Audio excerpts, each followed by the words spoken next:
പാചകത്തിലേക്ക് ഏവർക്കും സ്വാഗതം. ഞാൻ ഇന്നിവിടെ ഉണ്ടാക്കാൻ പോകുന്നത് നെത്തോലിയും വാഴക്കയും ഇട്ടുള്ളൊരു അവിയലാണ്. അതിന് വേണ്ടുന്ന സാധനങ്ങൾ എന്തെന്ന് എങ്ങനെയാണ് ഉണ്ടാക്കുന്നതെന്ന് നമുക്ക് നോക്കാം. ഇതിലേക്ക് ഒരു പിടി നെത്തോലി കഴുകി വൃത്തിയാക്കി മുള്ളെടുത്തത്, പിന്നീട് വാഴയ്ക്ക 2-3 വാഴയ്ക്ക അവിയലിനരിയുന്നത് പോലെ അരിഞ്ഞത്. ഇത് പേഴങ്കായോ അല്ലെങ്കിൽ കറിക്കായോ ഉപയോഗിക്കാം. പിന്നീട് ഒരു തക്കാളി. ഇനി ഇതിലേക്കൊരു അരപ്പിൻ്റെ ആവശ്യമുണ്ട്. അതിന് വേണ്ടിയിട്ട് തേങ്ങ, മഞ്ഞൾപ്പൊടി, ജീരകം, ഒരൽപ്പം ഉലുവ, എരിക്ക് ആവശ്യമായ പച്ചമുളക്, 2 ചെറിയ ഉള്ളി, 2-3 അല്ലി വെളുത്തുള്ളി, കരിയാപ്പില, ഇത്രയും സാധനങ്ങളാണ് അരപ്പിലേക്ക് ആവശ്യമുള്ളത്. ആദ്യം നമുക്ക് ഇതെല്ലാം കൂടി അരച്ചിട്ട് വരാം.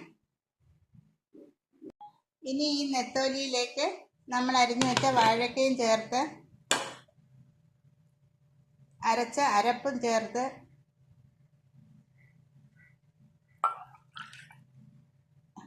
ഈ അരപ്പ് കഴുകിയ വെള്ളവും അതിൽ ചേർത്ത്, പിന്നീട് ഒരു തക്കാളി അരിഞ്ഞത് അതും ചേർത്ത് കറിവേപ്പിലയും ഇട്ട് ആവശ്യത്തിന് ഉപ്പും ഇട്ട് ഇളക്കി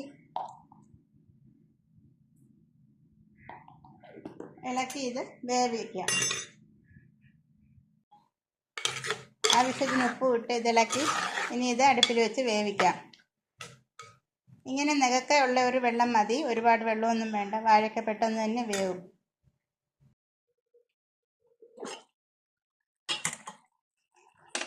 ഇത് നെത്തോലിയൊക്കെ വെന്ത്, വാഴയ്ക്ക നെത്തോലിയൊക്കെ നല്ലതുപോലെ വെന്ത് വെള്ളവും ഒക്കെ വറ്റി പാകമായിട്ടുണ്ട്.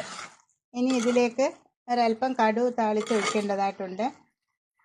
തീ ഓഫ് ചെയ്തിട്ട് അല്പം കടുക് താളിച്ചൊഴിക്കാം. ഇതിലേക്ക് പാത്രം ചൂടാകുമ്പോൾ എണ്ണ ഒഴിച്ച്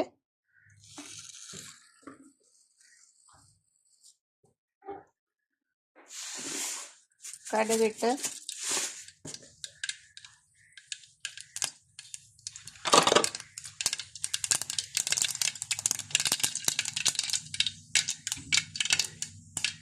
ചെറിയ ഉള്ളി, കരിവേപ്പില,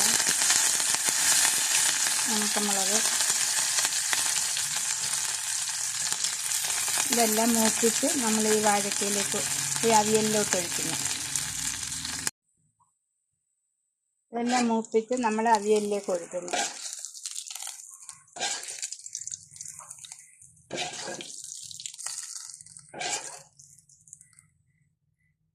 ഇനി നമുക്കത് സേവ് ചെയ്യുന്ന പാത്രത്തിലേക്ക് മാറ്റാം.